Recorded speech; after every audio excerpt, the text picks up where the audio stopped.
Halo guys, assalamualaikum warahmatullahi wabarakatuh. Balik lagi bersama aku Aimang Ayu. Dan kali ini aku akan membahas tentang PG afirmasi. Apa itu PG afirmasi? Mbak Aiman, tolong jelaskan padaku.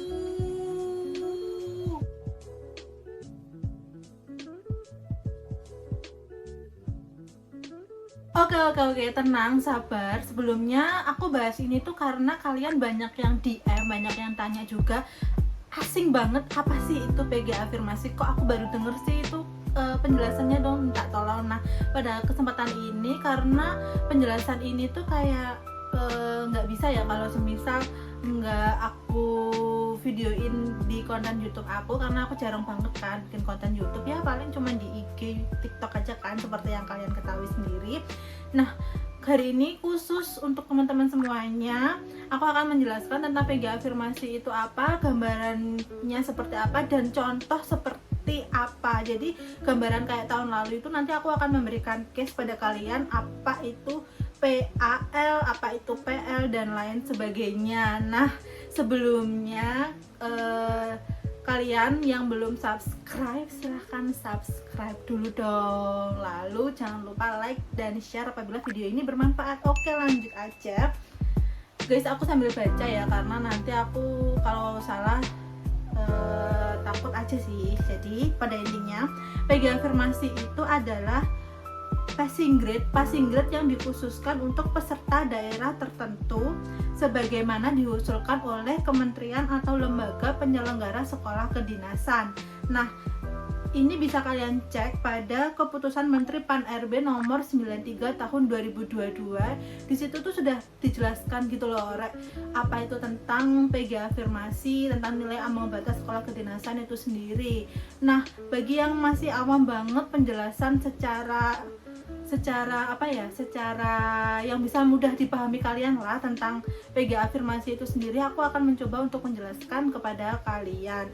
Nah, for your information, PG afirmasi untuk daerah tertentu ini maksudnya adalah bagi kalian yang mendaftar bukan di formasi daerah tertentu seperti prodi-prodi yang di Poltek Bank Surabaya atau di STTD yang untuk formasi Polbid Kemenhub. Intinya tuh prodi yang Polbid Kemenhub itu tidak berlaku ya untuk PG afirmasi guys, paham kan? Jadi PG afirmasi itu khusus untuk formasi daerah-daerah tertentu saja. Sebagai contoh, tahun lalu itu Kemenhub menerapkan PG afirmasi ini pada formasi putra-putri daerah Papua dan Papua Barat, dan formasi untuk Polbid Pemda di STTD. Siapa nih yang daftar Polbid Pemda di STTD? Nah, bagi kalian yang sudah tes dan belum berhasil atau tidak memenuhi passing grade secara umum, itu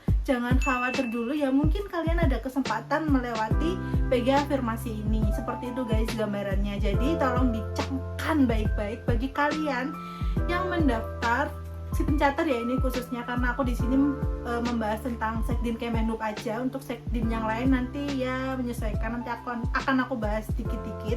Jadi kalau si pencatat itu, PG afirmasi itu hanya berlaku pada daerah tertentu, yakni prodi untuk Polbid Pemda di STTD Bekasi, dan untuk prodi dengan formasi khusus untuk Papua, putra-putri Papua dan Papua Barat. Seperti itu penjelasannya, paham kan? Paham lah ya. Nah, penetapan nilai ambang batas passing grade afirmasi itu kan beda ya dengan umum. PG afirmasi itu nilai ketentuannya yaitu nilai skor, total skor kumulatif antara nilai TIU, TWK, TKP kalian itu minimal atau paling rendah adalah sebesar 281, sedangkan untuk nilai TIU-nya paling rendah itu adalah paling rendah 55. Jadi untuk afirmasi ini hanya melihat total nilai kumulatif 281 dan nilai TIU aja minimal 55 tanpa melihat nilai TKP dan DWK kalian. Sedangkan untuk passing grade umum sekolah kedinasan yang sudah diatur oleh keputusan Menteri Pan RB nomor 93 tahun 2022 yaitu sebesar TKP minimal 156, TIU 80 dan DWK-nya 65 guys. Jadi bagi kalian yang mungkin mendaftar untuk formasi Papua Barat dan untuk prodi STTD Polbit Pemda Kemenhub, mungkin masih ada harapan apabila kalian masih belum memenuhi nilai passing grade umum tersebut. Seperti itu guys penjelasan rincinya. Nah, di sini karena kalian mungkin masih bingung karena tidak ada contoh kasus yang jelas atau penjelasan mengenai penerimaan tahun 2021, di sini aku akan membahas per case. Jadi kalian bisa cek sendiri. Ini berdasarkan penerimaan tahun 21 ya guys ya. Jadi tahun 21 itu kan Kemenhub menerapkan PG afirmasi pada Polbit daerah Pemda khusus untuk STTD. Nah, ini tuh ada contoh, aku ambil contoh pada sekolah kedinasan PTDI STTD Bekasi dengan prodi D3 Manajemen Transportasi Jalan di Polbit Pemda Kabupaten Pemalang. Nah, di Kabupaten Pemalang ini kan kuotanya hanya diambil 2 orang dan jumlah pesertanya itu hanya 12 orang. Jumlah peserta ini jumlah peserta yang tes SKD ya guys ya. Nah, pada kalian bisa lihat pada peserta ranking 9 dan 10 itu berstatus PAL. Nah, FYI PAL itu adalah passing grade afirmasi yang lolos untuk ke tahap selanjutnya. Jadi nomor 9 ini dia bisa lanjut dia itu tidak memenuhi passing grade yang umum karena nilai TWK-nya itu tidak memenuhi dan nilai TIU-nya itu memenuhi dan skor totalnya juga memenuhi. Jadi yang nomor 9 ini adalah peserta yang nilai TWK-nya itu dia nggak memenuhi guys. Jadi meskipun dia itu nilai TWK-nya nggak memenuhi tapi nilai TKP-nya itu udah nilai TIU-nya itu udah lebih dari 55 dan skor total kumulatifnya udah di atas 281, ya dia akan lanjut ke tahap selanjutnya karena dia memenuhi passing grade afirmasi. Begitu juga dengan peserta dengan nomor ranking 10. Dia itu kan TIU-nya itu tidak memenuhi passing grade umum kan. Tadi kan passing grade umum TIU-nya harus minimal 80. Nah, dia itu di bawah 80 ya. Nggak apa-apa, dia tetap masuk passing grade afirmasi meskipun nilai TIU-nya itu tidak 80 tapi dia kan memenuhi PG afirmasi karena nilai TIU-nya di atas 60, di atas 55. Seperti itu guys, paham kan? Paham lah ya. Jadi bisa kalian cermati sendiri bahwa jika kalian bukan mendaftar di formasi daerah tertentu, di daerah Polbit Pemda atau formasi Putra Putri Papua Barat, ya jangan harap kalian yang tidak memenuhi itu bisa lolos ke tahap selanjutnya. Jadi ya gak apa-apa ya, maksudnya ya kalian tuh udah berjuang, ya mungkin itu adalah hasil terbaik kalian. Contoh lagi untuk kasus di Poltek Sorong D3 Manajemen Transportasi Laut formasi Putra Putri Papua dan Papua Barat. Nah, ini guys yang aku maksud formasi yang khusus yang bisa diterapkan PG afirmasi ini. Dia itu yang di ranking 2 sampai dengan 5 itu kan dia statusnya adalah PA-L atau PG afirmasi dan lanjut ke tahap selanjutnya. Dan mereka itu rata-rata jatuhnya di TIU dan nilai TKP. Jadi meskipun mereka itu secara umum dia itu tidak memenuhi passing grade umum yang 156, 80, 65 yang ada di keputusan Menpan RB nomor 93 tahun 22, dan mereka masih bisa untuk lanjut karena mereka nilai TIU-nya paling rendah 55 dan skor 281, ya dia tetap nilainya naik gitu loh, dia tetap lanjut ke tahap selanjutnya karena kebijakan PG afirmasi ini, karena kan dia formasi khusus Putra Putri Papua dan Papua Barat. Seperti itu guys penjelasannya, paham kan? Paham lah ya. Oke, next contoh lagi biar kalian semakin ngerti. Pada Poltekbang Jayapura, formasi Polbit Kemenhub, ingat ya, bukan formasi Putra Putri Papua Barat, tapi formasi Polbit Kemenhub pada D3 Teknik Listrik Bandar Udara. Kuota formasinya pada prodi ini adalah 18 orang. Yang lolos 22 aja, yang lolos passing grade umum ya, yang umum itu yang 156, 80, 65.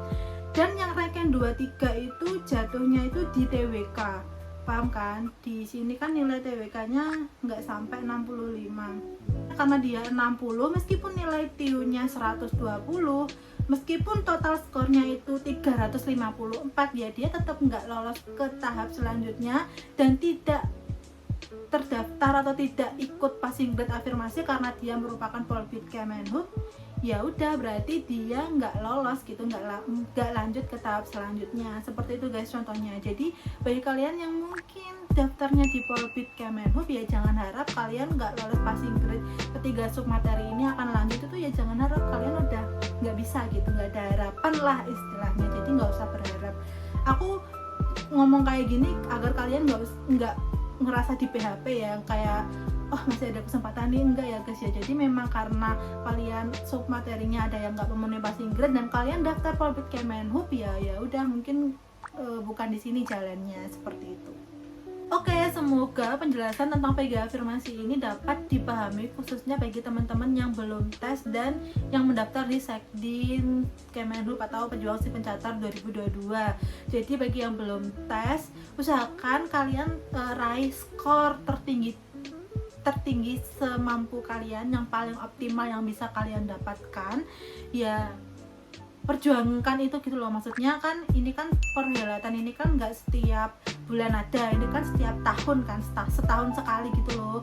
Jadi ada kesempatan kalian diuji kemampuannya di tes SKD, ya udah berikan yang terbaik, give your best, raih skor SKD setinggi-tingginya. Nah untuk mensiasati kalian itu mensiasati kalian itu lolos untuk nggak usah lolos rankingan dulu deh, lolos untuk passing grade aja.